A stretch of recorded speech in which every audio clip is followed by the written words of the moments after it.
Здравствуйте! В эфире выпуск новостей на телеканале ТУВА-24. О самых главных событиях этого дня и минувших выходных расскажу я, Александра Тур. Коротко о главном. В Кызыле завершился первый международный турнир по спортивной борьбе. В Туве по итогам третьего строительного форума состоялось подписание соглашения о сотрудничестве со Сбербанком. Губернаторский проект «Гнездо Орля» с каждым годом охватывает все больше сельских ребятишек. В Доме народного творчества прошел республиканский конкурс-фестиваль тувинского танца. Накануне в столице Тувы прошел заключительный день международного турнира по спортивной борьбе за Кубок министра обороны России. В соревнованиях приняли участие спортсмены из Армении, Беларуси, Ирана, Сирии, Таджикистана и России. Состязания проходили в спортивном комплексе «Субидей». С подробностями Мерген Аюн. Дорогие спортсмены, тренеры, судьи, зрители, наши гости, искренне рад вас приветствовать на Тувинской земле.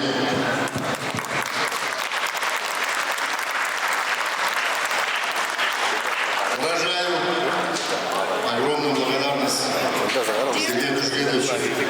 То, что он местом проведения данного турнира выбрал свою малую родину, Туву, для нас это высокая честь и огромное доверие.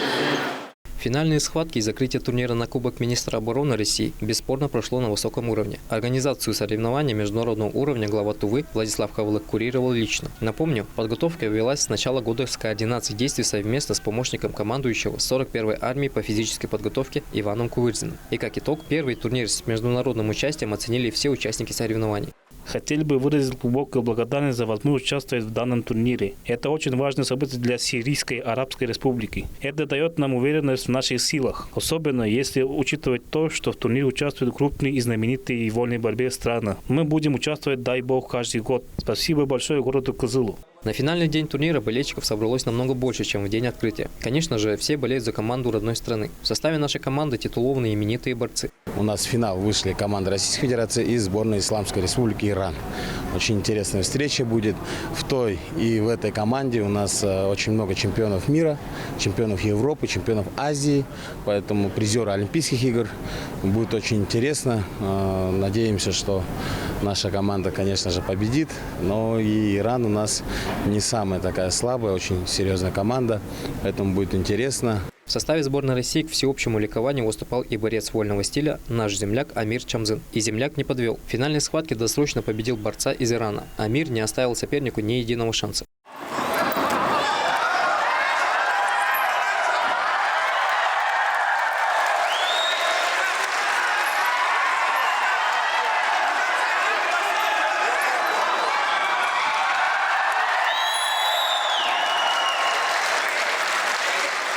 Без всеобщего интереса не осталась схватка за бронзу. За третье и четвертое места боролись сборные Беларуси и Армении. Победителем вышли борцы из солнечной Армении. Это большая честь, на самом деле, выступать на таком виде соревнований. Это очень приятно, что нас позвали сюда. Это, на самом деле, очень большой уровень. Конечно, большая честь бороться с такими борцами. В Туве, да, впервые очень хорошее место, на самом деле. Очень красивые места здесь есть, природа очень красивая. Итоги более чем полугодовых организационных работ и 2 дней соревнования завершились. К радости болельщиков в финальной схватке за золото победителем стала сборная борцов из России. Общий счет разгромный – 9-0. Телеканал ТУВА-24 вел трансляцию финалов в прямом эфире. Для страстных болельщиков съемочная группа канала готовит полный обзор соревнований в программе «Спорт». Мерген Аюн, Владимир Суртюк, Айдана Сенденма, телеканал ТУВА-24. В минувшую пятницу в Туве подвели итоги третьего строительного форума. Напомним, форум – это площадка, созданная для развития строительной отрасли в республике. В рамках финальных мероприятий состоялось подписание важного для республики документа. Какого, выясняла наша съемочная группа.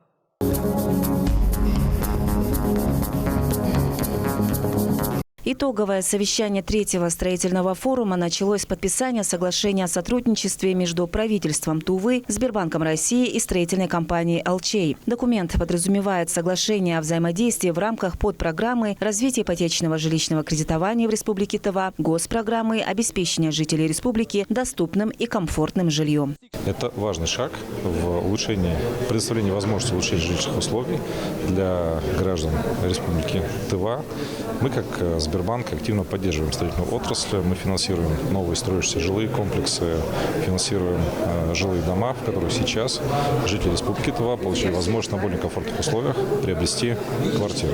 Глава Тувы Владислав Хавалык отметил, что многие годы в Туве не строилось коммерческое жилье, а только в основном по программе переселения из аварийного и ветхого жилого фонда. После успешного ввода льготной ипотечной программы в республике перед правительством региона поставлена действительно масштабная задача – это увеличение объемов строительства и ввода жилья. Вот прежде чем тоже, когда мы вели эту работу, я всех застройщиков собирал, уважаемые коллеги, давайте так, да.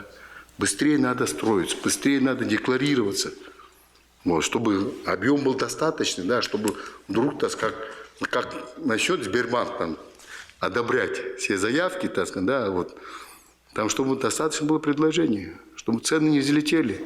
Руководитель республики подчеркнул, со стороны республиканских властей будут приложены все усилия по сдерживанию цен за 1 квадратный метр жилплощади, так как в планах в последующие годы увеличение количества первичного жилого фонда. Это также подразумевает, что потребуются высококвалифицированные кадры, то есть экономика региона будет обеспечена рабочими местами. На сегодняшний день звание отличника строительной отрасли в рамках ежегодного конкурса «Лучший строитель» удостоен ООО «Восток».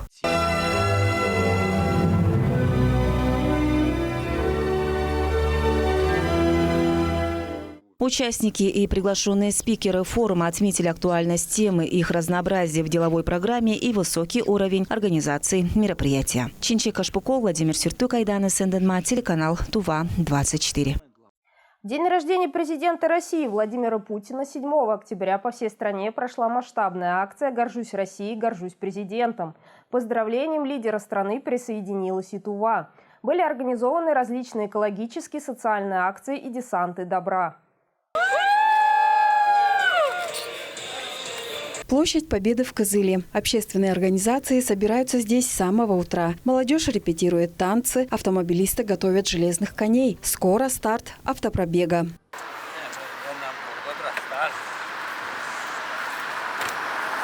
Колонна начнет движение от парка до горы Төге. Автомобили проедут по главной улице Кызыла. Сейчас, в период проведения спецоперации, поддержка президента страны и вооруженных сил России важна как никогда. Сегодняшний автопробег будет символом нашей солидарности и верности нашей Родине. С праздником! Акция проходит по всей стране с инициативой поздравить и поддержать президента Владимира Путина в формате флешмоба. К Народному фронту вышли жители страны. Сегодня хочу всем выразить благодарность за инициативу, за возможность показать, что мы команда президента. В автопробеге участвуют студенческие отряды, народные избранники, волонтеры, спортсмены. Людей разных возрастов и профессий акция только сплотила. Это очень хорошая идея. Присоединиться, тем более по всей стране все это проходит. Также Тува не стоит в сторонке, также активно участвует, тем самым показываем свою активность и сплоченность. Во многих регионах выступает в поддержку нашего президента Владимира Владимировича Путина. И вот наш регион тоже решил поучаствовать совместно с ОНФ, с организаторами этого мероприятия. Поддержку в такое тяжелое время надо выразить единство народа, наверное, да? Поддержку президента. Время на часах 11 ровно. Стройными рядами колонна стартует. Садимся по машинам и вперед!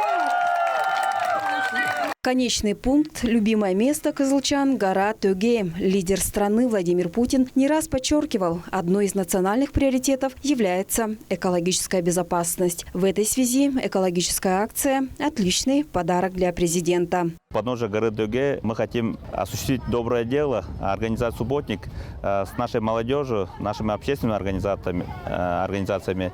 Поэтому, уважаемый Владимир Владимирович, поздравляем вас от всей души с днем рождения. Желаем вам здоровья, силы. вся Тува вместе с вами. Спасибо. Наталья Маспакол, Чайхан Донгак, Айдана Сенденма, Тува-24.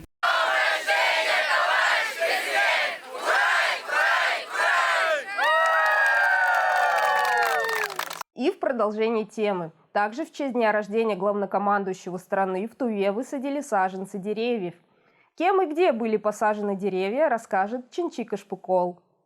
Вооружившись перчатками, лопатами и лейками, депутаты, общественники и простые горожане с боевым настроем приступили к посадке саженцев. Так называемая эстафета добрых дел направлена на приведение в порядок пространств, заботу и добрые эмоции людей. В каждом первичном организации у нас, в каждом сельском поселении и во всех наших городах и селах проводится вот такая акция добрых дел. Занимаемся очень хорошими делами в подарок нашему президенту. Вот сейчас мы сегодня утром начали высадку деревьев возле нашего монастыря, нашего Хуре.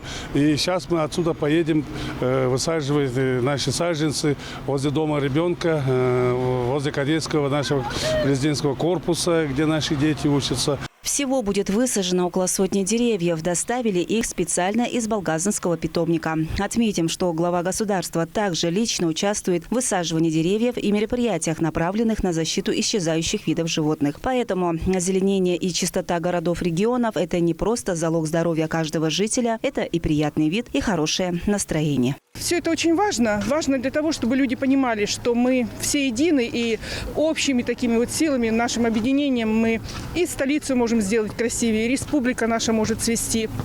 И главное, чтобы это было все желанием, в порыве в таком, вот как сегодня это делается. Все присутствующие отметили, высаживая деревцы, человек после себя оставляет новую жизнь ради будущего города и республики. Добрая акция продолжится и в дальнейшем. Чинчика Шпукол, Владимир Сюртук, Айдана Сенденма, телеканал Тува-24.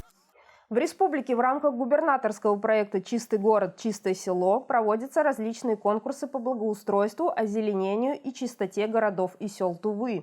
Победителям конкурса вручили спецтехнику. Какой район занял первое место по чистоте? В сюжете далее. Это очень пойдет на пользу для района, для объекта ЖКХ. Поэтому разрешите поздравить. Спасибо большое. По поручению главы региона Владислава Хавалыга в Туве в 2022 году стартовал губернаторский проект «Чистый город, чистое село». В рамках проекта предполагается проведение ежегодных республиканских и муниципальных конкурсов по благоустройству, озеленению и чистоте населенных пунктов. И в этом году один из победителей конкурса в номинации «Лучшая организация деятельности по благоустройству и озеленению среди муниципальных районов» стал Терехольский район, который занял второе место и получил ассенизаторскую машину. В настоящее время нас поддерживает сейчас главу Республики 2 Владислав Таварштаевича. Мы очень благодарим, потому что мы отдаленный район. У нас в этом году открылись новый детсад, новые объекты детского сада. Появился новый рабочий мест, и потом детишки, там 60 человек уже охвачено. Сейчас в настоящее время у нас проблема была для септика. Вот такая спецтехника нужна. И потом еще на больнице и в школе. На социальных учреждениях сейчас в настоящее время очень понадобится.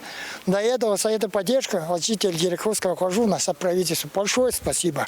За второе место администрация Терехольского района получила не только технику для откачки септика, но и мощный дизельный генератор, который будет использоваться в соцучреждениях. Конкурсы-то хорошие, за год объявлено было, через МИШКХ. Мы вот такого при сегодняшнем дне, еще раз повторяю, получаем. Это радостно. Имени Терехольского района, жители Терехольского района, сотрудники детского сада, все радуются. Вот это сейчас. Мы очень благодарны еще раз на правительство, главу Республики Владислава Таварштаевича и работники и министра МИШКХ.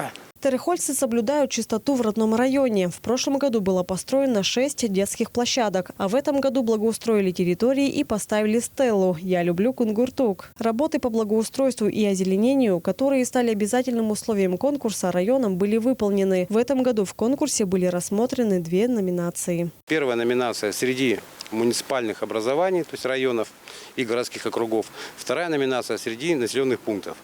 Вот. В номинации среди муниципальных образований второе место занял Терехольский район. Выбор осуществлялся комиссией на основании определения по балльной системе по ряду критериев. Их порядка 15 критериев, в том числе это и содержание улиц, по содержанию придомовых территорий, содержание въездных групп, содержание дорог, дворов и так далее. Терехольцы получили не только технику и дизельный генератор, но и денежный приз в размере 500 тысяч рублей. Первое место, диплом и денежный приз, получила Кочетова Тандинского Кожуна. Второе место – село Илихем Улухемского Кожуна. Третье место – село Дустак Авюрского Кожуна. Среди муниципальных образований первое место занял город Шаганар. У него в качестве приза трактор с универсальным отвалом. Вот второе место, то, что мы сейчас вручили главе района Терехольского Кожуна, я имею в виду. Это полуприцеп тракторный и бензиновый генератор с мощностью 8 киловатт. Третье место занял Барухемческий Кожун, диплом и также полуприцеп цистерна. И четвертое место Тисхемский Кожун, тоже диплом и полуприцеп цистерна. Ответственным исполнителем проекта является Министерство жилищно-коммунального хозяйства. Конкурс проходит второй год, и результаты работы в районах становятся лучше. Многие районы стремятся к этому конкурсу. И видно, что прямо они готовятся. Мы прямо ездим уже второй год, и прямо видим, что у нас поселение все-таки идет, конечно, улучшение к лучшему в плане благоустройства. Конечно, не все так сразу и быстро, но все равно уже, даже приезжаем в район, уже люди чувствуют, что администрация и население стремится к этому. Тем более, скажу, что именно по инициативе главы республики, не только просто конкурс, да, объявили там грамоты, дали, там что-то вручили, там поздравления, а именно такие хорошие такие призовые места. Самая главная идея проекта – привлечь как можно больше населения к уборке и благоустройству территорий. Цель проекта – сделать столицу республики и районные центры чище, красивее и безопаснее, повысить их туристическую привлекательность. Инна Клоянча, Ханданга, Казамат Ачур, телеканал ТУВА-24. Практически в каждом районе республики по инициативе главы Тувы Владислава Хавалыга открылись спортивные объекты. Глава считает, что сельские дети должны быть вовлечены в спорт, ведь именно спорт является залогом здорового образа жизни. Так, в рамках губернаторского проекта в 2022 году в Терехольском районе открылся спортивный зал «Гнездо Орлят», куда дети ходят заниматься физической культурой круглогодично. О том, сколько ребятишек посещают спортзал и каких успехов они уже достигли, расскажет Инна Клоян. Светлый, просторный, уютный и современный борцовский зал «Гнездо Орлят» построили в селе Кунгуртуге еще в 2022 году. Строительство было рассчитано на 1 год, и подрядчики успешно завершили его в срок. Спортзал состоит из 2 отдельных помещений – спортивного зала и пристройки. Здесь также имеется борцовский зал, где детишки занимаются вольной борьбой и активно готовятся к соревнованиям различного уровня. Одним словом, спортивный зал «Гнездо Орлят» стал центром притяжения сельских детей Кунгуртуга. Здесь мы также проводим соревнования, ежемесячные у нас соревнования проводятся, где организаторами каждый месяц выступает организации учреждения Терехольского района. Например, вот в этом месяце, то есть в сентябре, вот это сейчас на днях будет проходить тоже здесь соревнования по национальной борьбе хрущ среди учеников. Будет проводить 21-я пожарно-спасательная часть по охране лесов Терехольского Кожуна. Сам спортивный зал «Гнездо Орлят» имеет форму юрты из 8-угольного сруба, площадь которого 15 на 15 метров, высота 5 метров. Строили спортивный объект всем селом и даже районом. Терехольский район считается отдаленным районом Тувы, и климатические условия отличаются в сравнении с другими муниципалитетами. Именно поэтому местная администрация сейчас заменит старый котел на более мощный, чтобы детям в суровые морозы было комфортно заниматься в зале. Прошлые года показали, что здесь у нас отопление, печка, вернее, да, вот этот котел был малой мощности, и мы в этом году устанавливаем, вернее, новый вот этот котел более большой мощности, и где могут войти больше дров, чтобы отапливать здание на надлежащем уровне. Если раньше было здесь температура около 19-20 градусов. Сейчас будет в нормативном состоянии. В зале занимаются порядка 100 детей разных возрастов, от 7 до 18 лет. Губернаторский проект «Гнездо Орлят» направлен на привлечение молодежи к здоровому образу жизни. Построенный зал стал уютным местом для юных спортсменов села Кунгуртуга. Тренеры обучают своих орлят каждый раз чему-то новому. А ведь это большое подспорье для сельских ребятишек попасть в большой спорт. Инна Клоян, Буян Мангуш, Ангар Кужугет, телеканал Тува-24, Терехольский район. В рамках призыва на срочную службу в ряды вооруженных сил Российской Федерации продолжается набор водителей на обучение по категории С в ДОСААФ России. После обучения курсанты самостоятельно смогут выбрать, в каком роду войск им служить. С подробностями Мирген Аюн. Одним из значимых направлений деятельности Вооруженных сил Российской Федерации является подготовка квалифицированных водителей. В связи с этим на каждый сезон призыва срочников в ряды армии военкоматы страны отправляют призывников на обучение вождению автомобиля на различные категории. В настоящее время завершается отбор граждан к весеннему 2024 года призыву. На сегодняшний день посадили 25 человек, 10 человек уже проходят медкомиссию на завершающей стадии. Всего планируем подготовить к весне 35 водителей. К текущему осеннему призыву подготовлены и ожидают отправки 20 водителей категории С. Примечательно то, что кандидаты по окончании обучения смогут самостоятельно выбрать, в каких войсках им служить. Весной решил пойти в армию. Узнал, что есть такая отличная возможность отучиться на водителя категории С в ДОСААФе России. После окончания учения можно выбрать, где ты будешь служить. Но я хотел пойти в ВДВ.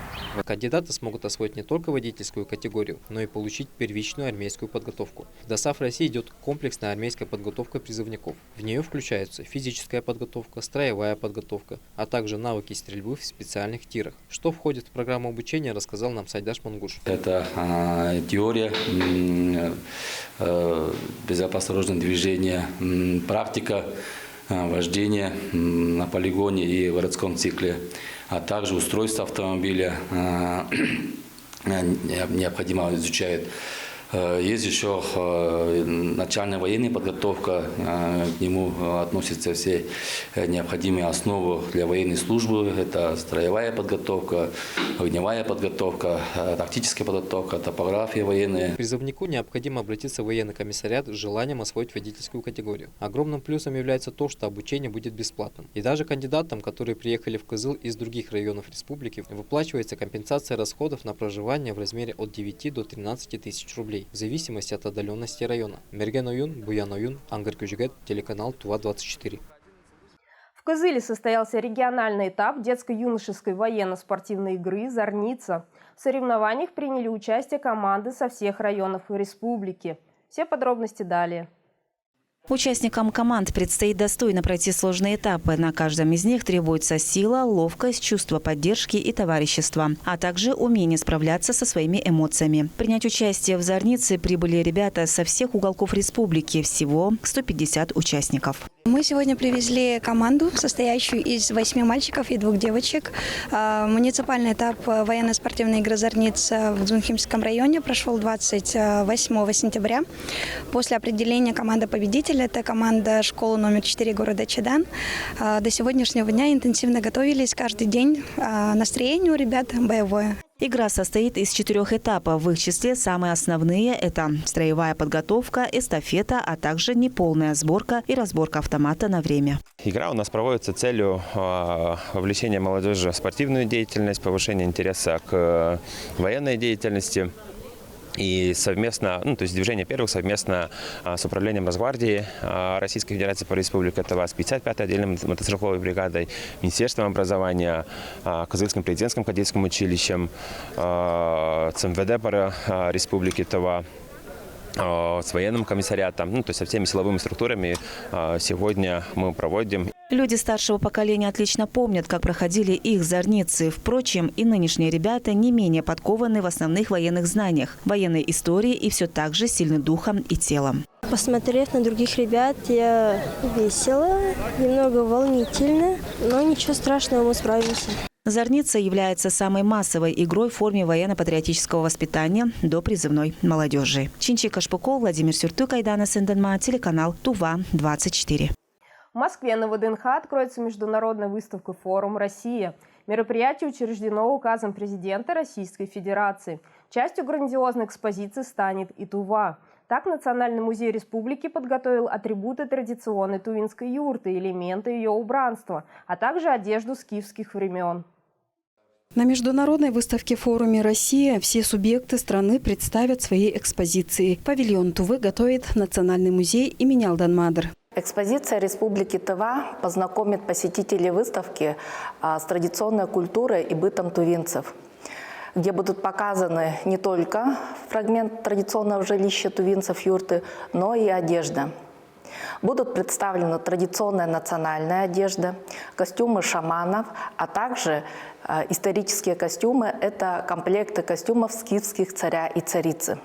Посетителям выставки представится возможность примерить и сфотографироваться в костюмах. Они датируются второй половиной VII века до нашей эры. Костюм царя, например, состоял из рубахи, брюк, расшитых бисером, диаметром менее миллиметра. Уникальным является и плащ царя. Плащ царя был расшит более 2500 кошачьих хищников.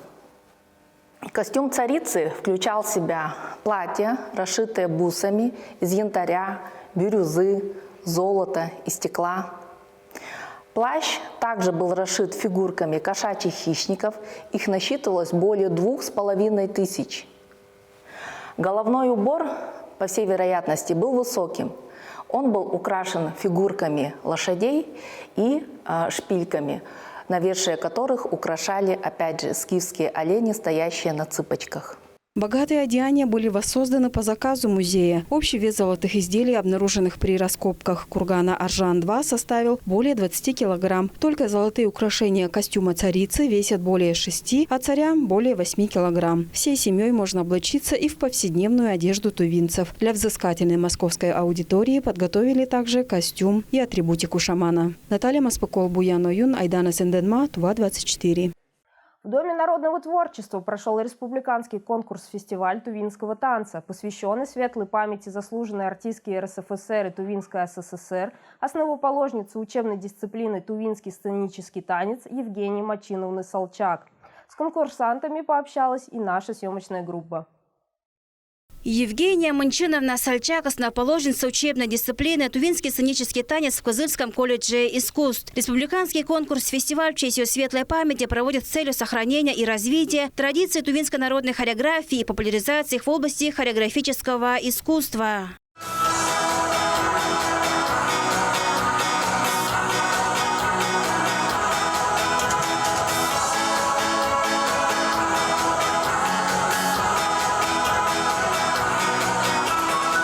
Евгения Манчиновна, она в колледже проработала более 25 лет.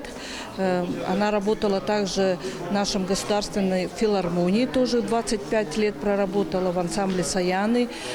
Поэтому она тот человек, который имеет большой опыт, багаж именно по тувинскому народному танцу. К этому мероприятию мы готовились очень тщательно, пригласили на конкурс всех наших участников детей нашей республики. Евгения Манчиновна то, что из своего опыта все основы она перенесла в учебный процесс. Поэтому вот сейчас, сегодня в детских школах искусств именно продолжается вот эта работа по методике Евгении Манчиновны. Конкурс проводят по 3 возрастным категориям. Для того, чтобы показать свое мастерство по тувинскому танцу, со всей республики съехалось около 17 творческих коллективов. Наш танцевальный коллектив «Дамырак». Мы начали танцевать с 1 класса. Сегодняшний танец будет посвящен о птице, о нашей маминой любимой птице. Я выбрала танцы, потому что мои родители сказали, что мне очень подходит. Я начала заниматься танцами в 2 классе. Я выбрала танцы, потому что мне тоже мама посоветовала ходить на танцы. И я начала ходить на танцы с 1 класса. И репетиция у нас в школе. Танцевальная культура тувинцев неразрывно связана с жизнью народа, изменениями условий труда и быта, развитием национальных традиций. В творческих номерах коллективов отражены национальные игры, обряды, традиционный уклад жизни и не только. Мы приехали из Пихемского Кожуны, села Аржан. Мы являемся коллективом ансамбля Аржан. Мы будем сегодня выступать с двумя танцами на языке нашей девушки. Я думаю, что мы очень хорошо подготовились к конкурсу. Эти танцы мы уже репетируем года 2. Мы участвовали в городе Абакан, заняли 1 место, получили гран-при. Далее в Шушинское тоже получили 1 место и гран-при. 10 октября в Национальном театре состоится вечер, посвященный светлой памяти Евгении Манчиновны Сальчак. Творческие коллективы Тувы исполнят лучшие образцы тувинской хореографии. Зритель станет свидетелем неоценимого вклада Евгении Сальчак в развитие тувинской хореографии. Айра Сабы, Мангуш, Айдана Сенденма, телеканал Тува-24. Это были все актуальные новости к данному часу. Я, Александра Тур, прощаюсь с вами. Всего вам доброго, берегите себя.